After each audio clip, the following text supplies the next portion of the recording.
Hey Fordo, on this week's episode we take a look at local obsession TikTok rep Jeremy Barnes and we see what it really looks like to be a champ. Also, we get on the sidelines with boys soccer, sports updates, and your weekend weather report coming to you after the break.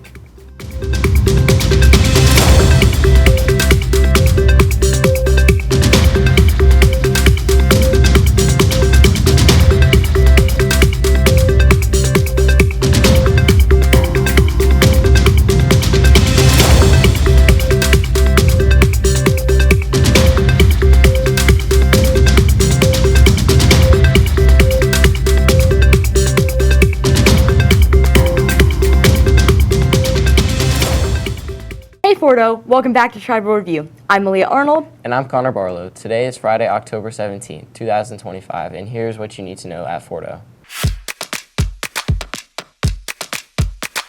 Students interested in attending the Career and Technology Center or the Career Innovation Center for the 26-27 school year are now able to apply.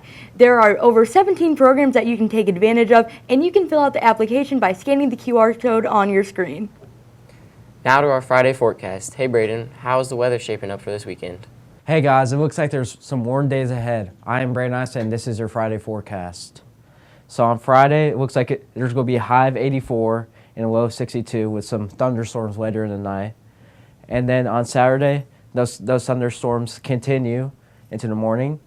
And then we hit highs of 78 and a low of 46. And then to end off the weekend, move more towards that kind of fall weather.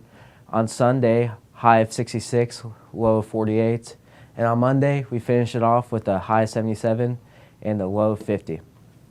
That's it for your Friday forecast. I'm Braden Eisen. Back to you guys at the desk. Thanks, Braden. It looks like it's going to rain for the game this Friday. At least it's going to be cooler for the rest of the weekend. TikTok star Jeremy Barnes officiated the Fort Osage vs. Raytown football game. Tribal Review reporters Aiden Kellum and Dakota Bennetson get social media savvy.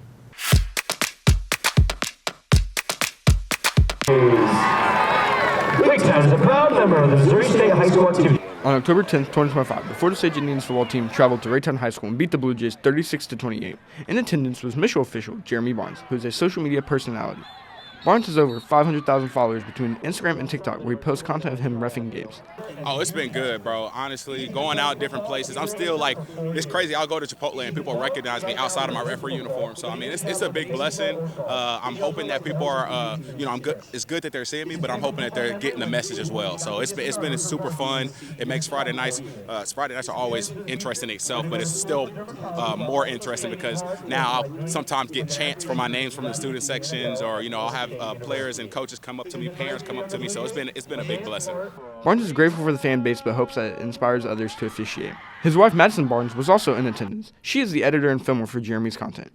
It's hard. I'm not going to lie. It is a lot to manage, but it's taken us having some deep conversations to figure out how do we manage it, because it's different literally every single day. But honestly, being a partner with the person that he is, it's what makes it easy. We didn't have to question if we were going to be good business partners or if we were going to be successful managing a marriage and a business, but it's only made us grow stronger, and I highly recommend it if you can handle it, but it is a lot. Even though it's been hard, she thinks it's helped grow their bond and become better at managing content in marriage. Misha official Roger Wendell has been a referee for 39 years and works alongside Barnes. The older people, like I'm 64, I'm getting ready to be on Medicare, for God's sakes. The older people, I had a front row seat to this. Content is the next communication in your generation. And it took me him coming around and showing me this to kind of open my eyes to it. Now, a lot of people haven't seen it yet because it hasn't fallen in their lap like it did mine. But that content being the next communication and a form of communication will help blend the two generations together. He thinks social media will be a good way to bring people together. Barnes has garnered 4.4 million likes on his TikTok. He loves being back in his hometown to officiate a game. I love it, bro. I always get at least one Raytown game. I normally get the Raytown versus Raytown South game, but just getting a Raytown or Raytown South game is a big blessing. I grew up right down the street, and I still live in the area, so it's always good being home. You can catch Barnes' content on TikTok and Instagram by his username @TheYoungRef. I'm Aiden Killen. Back to you guys at the desk. Thanks, Aiden and Dakota. I think it's really awesome that he got to be there at our game. Yeah, it really helps put a spotlight on our high school. When we return, we take a closer look at girls golf and their historic season. They are Courageous. leaders, Dedicated. Brave. iconic, Bold. Unforgettable. this is where legends are made.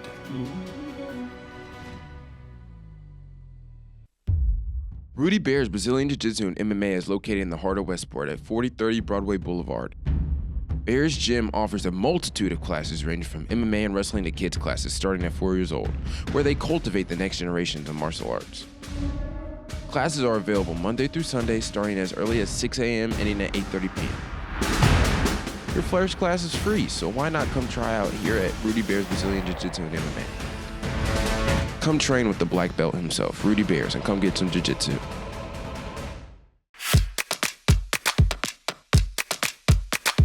Girls golf had a historic season this year. Tribal Review reporter Cameron Dawson documents the monumental moment. And first place medalist with Fort Osage with a 90 is Ava.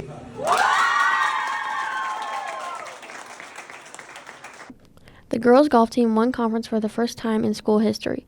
Coach Wilson says that he feels very proud of his athletes. The feeling of immediate pride, very proud of these girls and everything they did this year. They worked hard, they got better, which is one of the very hard things to do with golf because you're all, you're basically monitoring yourself and trying to get better on your own. And as much as a coach tries to help you, it's stuff you've got to work on your own. So I was very, very proud. And I also think I tried to have a nice poker face about it because I realized they were going to win about 5 minutes before they did, but wanted to make sure I got a video and waiting for their excitement and everything like that. But unbelievably proud of this group of girls. They've got something now that they can hang up in the gym and forever we'll be able to come in and see, hey, on that 2025 year, we won conference for the first time in history. Junior Ava Adelard finished first at the conference championship. Ava loves that her teammates are always supportive. I had a lot of shock whenever I felt all my friends around me looking at me and smiling. It felt really at home, and I felt really happy to have my friends around me and win first place with them. Junior Jordan Davis is seed 1 for the girls' golf team. Jordan believes that her role can be challenging, but her teammates make it worth it. I don't know. I think it's a pretty big responsibility being seed 1. I mean, I get to play with like the best of the best, and that comes with like a lot of weight on my shoulders, I think sometimes. But I think it's like fun to like have competition that matches my like playing level. So I think sometimes it's like pressure, but it's a fun experience overall. This is the first time that our girls' golf team has won conference. 7 girls plan on returning to the team next year. I'm Cameron Dawson reporting for Tribal Review. Thanks, Cameron. Congrats to the girls' golf team for making history. What a great season. Harper now joins us for the Indian Sports Report. Hey Harper, it looks like you have all the latest fall sports results. That's right, I'll have all the highlights and sports news after the break.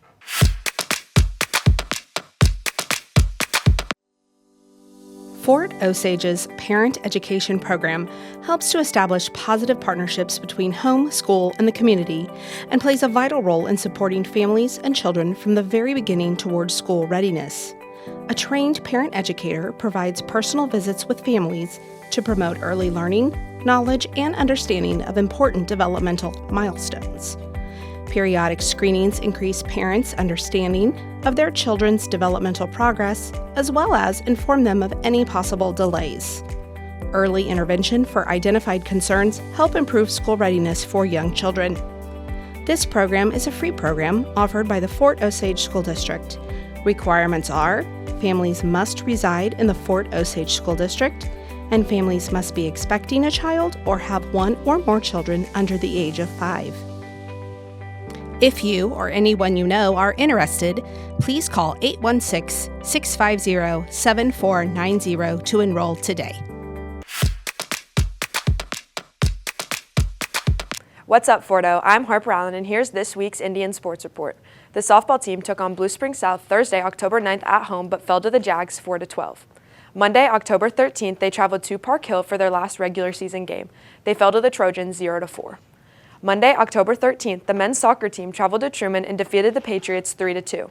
On Wednesday, October 15th, they took on Belton, and after double overtime, Fort defeated the Pirates in a PK shootout. The volleyball team hosted Grand Valley on Thursday, October 9th, but fell to the Eagles 1-3. Tuesday, the 14th, they headed north for a game against Platte County, but were defeated in 3 sets. The women's tennis and golf teams ended their season this week. Congratulations to both programs on a successful season. Last Friday, the football team took a trip to Raytown and beat the Blue Jays 36-28. Tonight, they take on the Grand Valley Eagles for a heated crosstown matchup. Well, that's it for the Indian Sports Report. I'm Harper Allen. Malia and Connor will have more news after the break.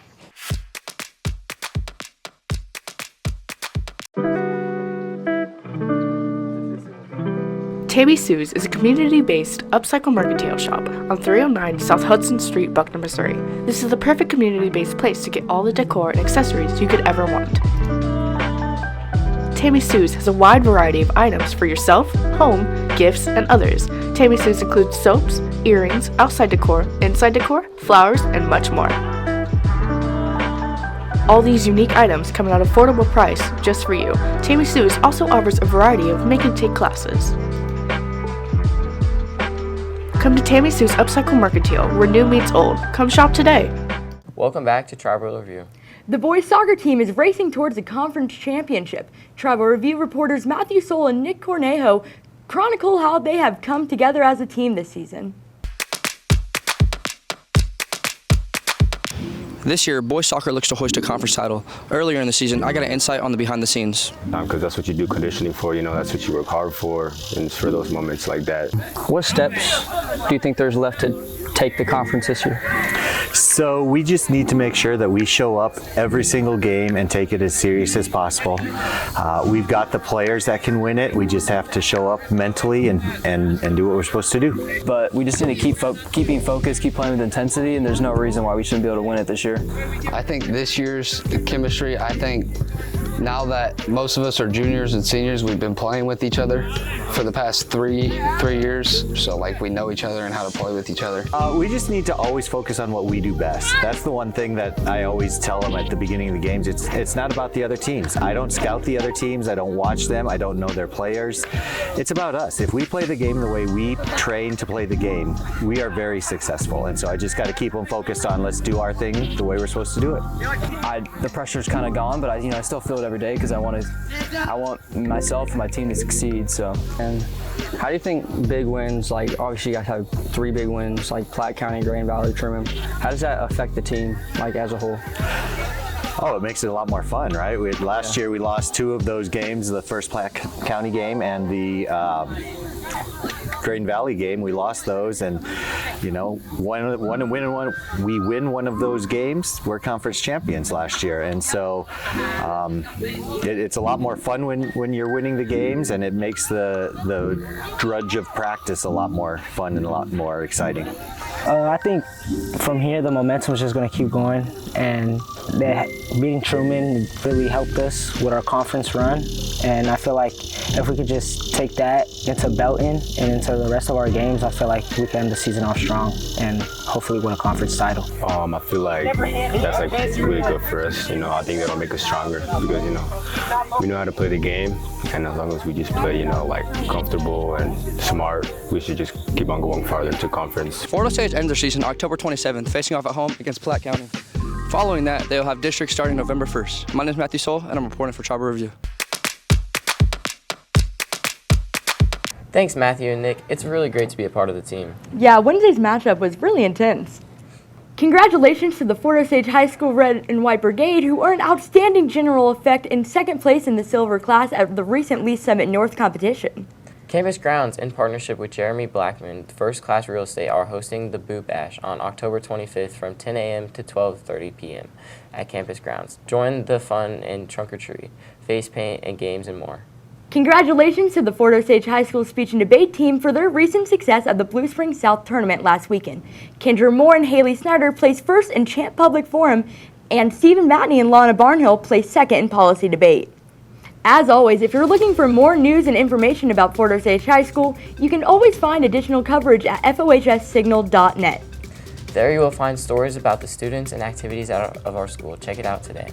Well, that's all for today's show. I'm Aaliyah Arnold. I'm Connor Barlow. I'm Brayden Nyson. And I'm Harper Allen. Thanks for joining us today, and be sure to tune in next week. We now send it over to Tomahawk Sports Talk for your weekly sports update. Yo, what's up, 4-0? We are back with your Thursday Tomahawk Sports Talk, where we have all of your Fort Osage stats and news. I'm Matthew Soul. I'm Brayden Nyson. And sadly, Blake Overbeck cannot be with us today. So Braden's going to start us off with this week's football game.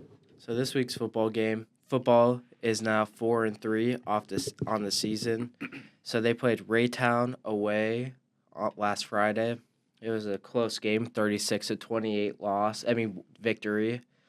And the TikTok ref was reffing, Jeremy Barnes. Yeah, waiting for him to drop that mic'd up. Yeah, can't wait to go see who was clit farming at the game. So yeah, and that will be a story on Tribal Review this week. Drops on Friday. You can see a beautiful weather anchor out there. So this was a very good win for the Indians. Raytown's a very solid squad. They're no slouch. They're 5-1 on a 5-game winning streak. Haven't lost since the first game of the season. And a lot of teams, you can't base a team off of their week one, week 2 performances because they're different teams from when they were from then on. So the first play of the game, Indians get a little shocker. It was a first play kickoff return touchdown for the Raytown Blue Jays. But the Indians immediately recovered and bounced back from that, scoring a beautiful, long, sustained drive. And I feel like that was kind of the big difference throughout the game. I mean, the Indians outgained the Blue Jays by 387 yards to 268 yards. And the big difference is you can see the physicality in the run game. The difference on the lines was the key here for the Indians. The Indians had 237 rushing yards, while the Raytown Blue Jays had 20. I mean, Matthew, can you talk about how important it is to be able to assert a dominant run game? Yeah, I mean, you've seen it all season. That's how Fort Osage has gotten their wins, is through that one run game, obviously. Looking at the season stats right now, obviously, Fort Osage has 400 more total yards on the season than their opponents, yet they have 200 less passing yards. And that really just shows, how Fort Osage gets their wins. And it's obviously on the ground game. And I think that's how it's going to continue to be the rest of the season, and if and how they make it far into districts. Yeah, especially since you look at the Indians' strongest offensive suits is the run game. Of course, you have all-state tackle Preston Brashear leading the O-line. And then, especially in this game, Nico Burr had one great game. 21 carries for 125 yards, 2 touchdowns, while getting 6 receptions for 44 yards. I mean, think about that in fantasy-wise. That's about a cool 36 points or something. Something like that. Yeah. And then Trace had 14 carries for 62 yards. Having that 1-2 punch is very dangerous, and being able to get them on the same field at the same time. I mean, I think Coach Hewitt has probably made an emphasis to get his best skill players out on the field at the same time. Because if you've been watching Indians football games, then you've seen recently that they've put their best players on the field, and I think that's what you need to do to succeed.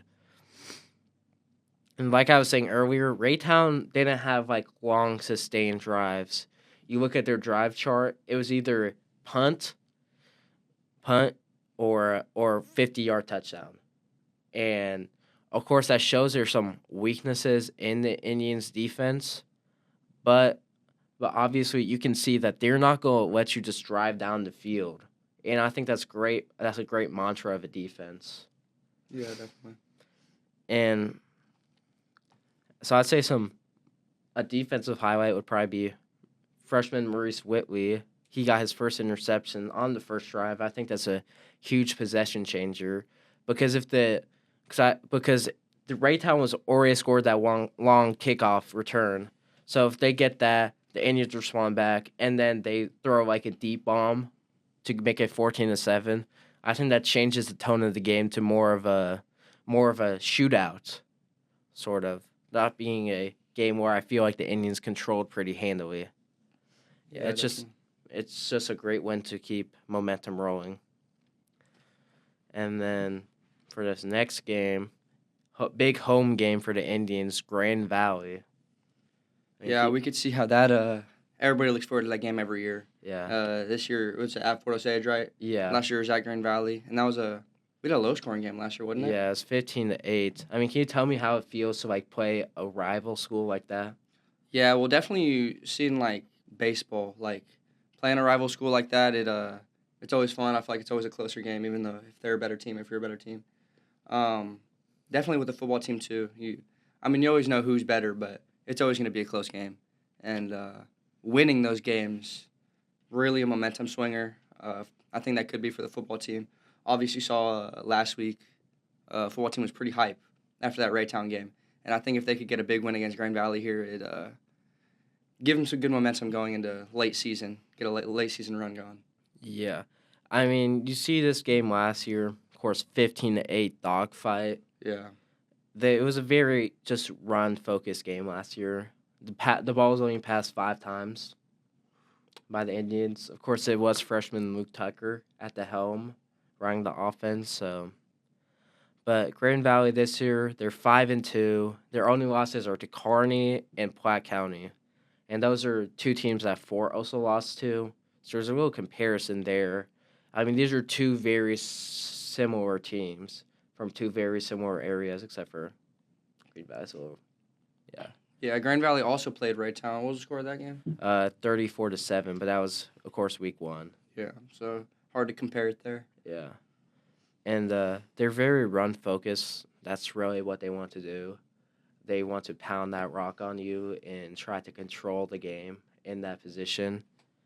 And they are an explosive offense, even though they are run-focused. They scored over 40 points 4 times in the last 5 games. The only time they didn't was to Kearney, who is ranked number 1 in Class 4.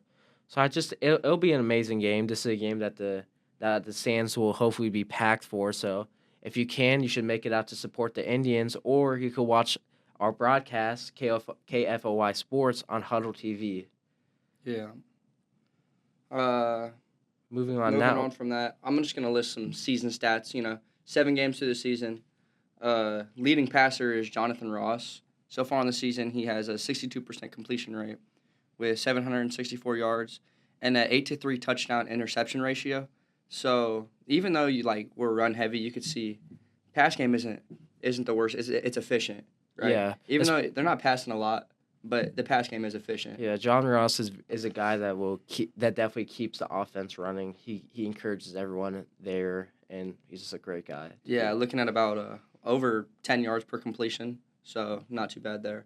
And then leading rusher, you got Trey Smith, 372 yards, 72 carries, 4 touchdowns, 0 fumbles. So, and that's just one of the rushers who he's been limited this year. And the dominance there, And then leading receiver, you got Nick Penniman, 330 yards, 22 catches, 3 touchdowns. So, good stats going into Week 7, and hopefully they can capitalize on these last couple games. Yeah, especially I don't know if we had a receiver that's had like over 500 yards. Yeah. Since my freshman year. Leading tackler on defense will be Braxton Nunez with 18 tackles in the season. I think that's I feel like he's probably been replaced by now. No, maybe those stats are real. It just says on Huddle. Yeah, but of course losing Braxton was a key loss for the Indians. It's been very interesting to see how the defense has developed since his loss. Following him is Mac Etheridge with 17 tackles, 9 solo tackles, 8 assists. Yeah. So moving on, I think we're going to talk about soccer. So they had a huge win against Truman. Was that last night or the other night? Monday night, yeah. Monday night, yeah. 3-2 win, regular game. Truman 11-4. I think they were number 1 in the conference following that game or prior to that game. Big win, obviously a tight conference race. I think the Indians have moved between 1 and 3 back and forth the last 2 weeks. And their last 3 wins have really solidified them in that top 1 or 2 spot. Grand Valley and double OTs. What was that? Last Thursday? Yeah. Yeah, double OTs last Thursday. Huge win right there. I mean, and you really see the rivalry in soccer this year. Beating Grand Valley and PKs first time they played them, and then beating Grand Valley in double OTs. yeah, and then Grain Valley has been on a great run since that first game. Yeah. Since that first game, they beat Blue Spring South, beat Truman. They destroy Ruskin, destroy Platte County, destroy Raytown. Their only loss is a PK loss to a very good Smith Cotton team, and then they lose in double OT to Fort Osage. I mean, and then the story about that game is probably Blake Overbeck, honestly. Yeah, he has really these last two games. He's honestly put the team on his back when it comes to scoring these goals. He scored a late PK, I believe, against Grain Valley to tie it up before the end of regulation, and that's very clutch. He's moved. I think one thing that's so impressive about him is that he's moved from all around the field. He played center back when Austin got red carded in the beginning of the season. He plays his natural DM role. He's played winger. I'm sure he's probably played tack and mid once or twice. And then now he's playing striker. I mean, he's played all around the field. Coach Hinckley loves to have a guy like him that will be able to do whatever he wants from him. And I think that's amazing to have. Yeah, so I just want to talk about this soccer team's ability to cut off momentum. Obviously, I talked to Coach Hinckley. I did a story on them, went into a deep dive on soccer. And he told me they do not scout the other teams. They just play their own game. And you could really see it in the momentum killers that they've done. Like Truman, they've won, 5 of their last 6 prior to that game. And their only loss is Van Horn, 1-7 loss, who obviously 13-1. Not a lot of teams are beating Van Horn. And Fort Osage just stomps on that momentum, right? Same thing with Grain Valley. What'd they win? What'd you say? 6 in a row? Yeah, 6 out of 7 or something like that. 6 out of their last 7. And winning double OTs to Grain Valley, killing that momentum for a huge conference opponent there, that makes all the difference in the world. And then let's see, is that tonight, Truman versus Grain Valley? So we'll see how that goes. That will also have a big say in the standings for conference. Yeah, but I think the biggest game in terms of conference will be this Fort Osage versus Belton matchup. Yeah, that'll be the big decider. I believe they're both tied for number 1 in the conference. And this is just a huge game, especially since last time the Indians took a 1-0 loss. And this was a game that they easily could have won, but they have to convert their opportunities. And I think that's a key factor with the Indians. Now that they've switched up the striker position, can Blake Overbeck be the one to he'll be able to finish, the one that will be able to, really put this Indians team over the edge and hopefully make a run during districts. And I think they can definitely catch this Belton team. It's a team that hasn't really played to their best standards since that Fort Osage game. Of course, losing to Truman double OTs, going double OTs with Ruskin right after, and then losing to Grain Valley just recently. So if they can catch Belton and not their best form, I think that'll be a very key win for them. Yeah. Also, shout out Finn Snowden. Against Truman, had a big goal, put them in the lead, gave them that 3-2 win. So, honestly, soccer has had a phenomenal season. So hopefully they can capitalize on these last 5 games, win a conference title, and hopefully go far in some district games this year. Yeah, especially. And now we move on to volleyball, who's in the midst of a great season themselves. So I believe they're 20-10-1, if I'm not mistaken. So they have played 20-11-2. So they played a very I'm looking at the wrong score, my bad. They played a very good season so far. They're 20-10-1, I'm pretty sure, yeah. They're 20-10-1. They played a great season so far, but it's important for them to continue to end out the season. They had a tough loss last Thursday against Grain Valley. Tough 1-3 loss. I mean, and then they traveled to Platte County on yesterday, as we're recording this, travel to Platte County, take a tough 0-3 loss. I think it's important knowing that they face a formidable opponent in Blue Springs a week from Thursday, or a week from when this airs, that they need to be on their A game, and I feel like they need to dominate Belton in pretty convincing fashion. Truman. Oh yeah, Truman. They need to beat Truman in pretty convincing fashion in order for them to carry the momentum and perchance go into districts, beat Blue Springs, and make a run at it. Yeah, I think it's tough, that loss, because, obviously the last 10 games they've had a phenomenal run prior to those 2 losses. But I don't think that kills too much momentum, obviously. Late in the season, you start to get tired, And I think if they just cut that off, forget about those losses, carry the momentum from the last couple games before that, I think they'll be just fine. Yeah, I especially think that senior season, you kind of get a second wind at the end of the year. Yeah, I mean, it's your last run, A lot of those girls know that they might never play might never play volleyball again. Yeah, definitely. So they know that. So they kind of have that second win. They know that, like, hey, if I'm not 100%, that I might not ever play the game I've been playing since I was like 5, since I was a little kid. So it's very important for them. As now I believe we're going to be moving on to softball. Yeah, softball has not played their best game as of late. I know last episode we talked about their three-game win streak, but following that, they had a 3-game losing streak, and not in great fashion. 4 runs over the last 3 games, and they've allowed 31, with a 15-0 loss to Belton, a 12-4 loss to Blue Springs South, and a 0-4 loss against Park Hill. And obviously, those are very, very good teams, without a doubt. And that's what we were talking about last episode. If they could just pull through with one of those games, have some close games against those teams, like, maybe they could have some momentum going into districts, but those 3 games don't show any late life. Hopefully, they can get a little life with Lee Summit North. They face the Broncos Thursday, as this airs today, 3 p.m. I think that's their last regular season game. Yeah, I believe so too. And hopefully they can get some late life in the season, show a little something in districts. Yeah, especially a loss like Belton, that's a really tough spread for them. Yeah, after playing a very close game last time they played them, it was a 3-0 pitchers duel, and then facing Blue Springs South. Blue Springs South is always a great school, and I believe Park Hill was a very close game as well. 4-0.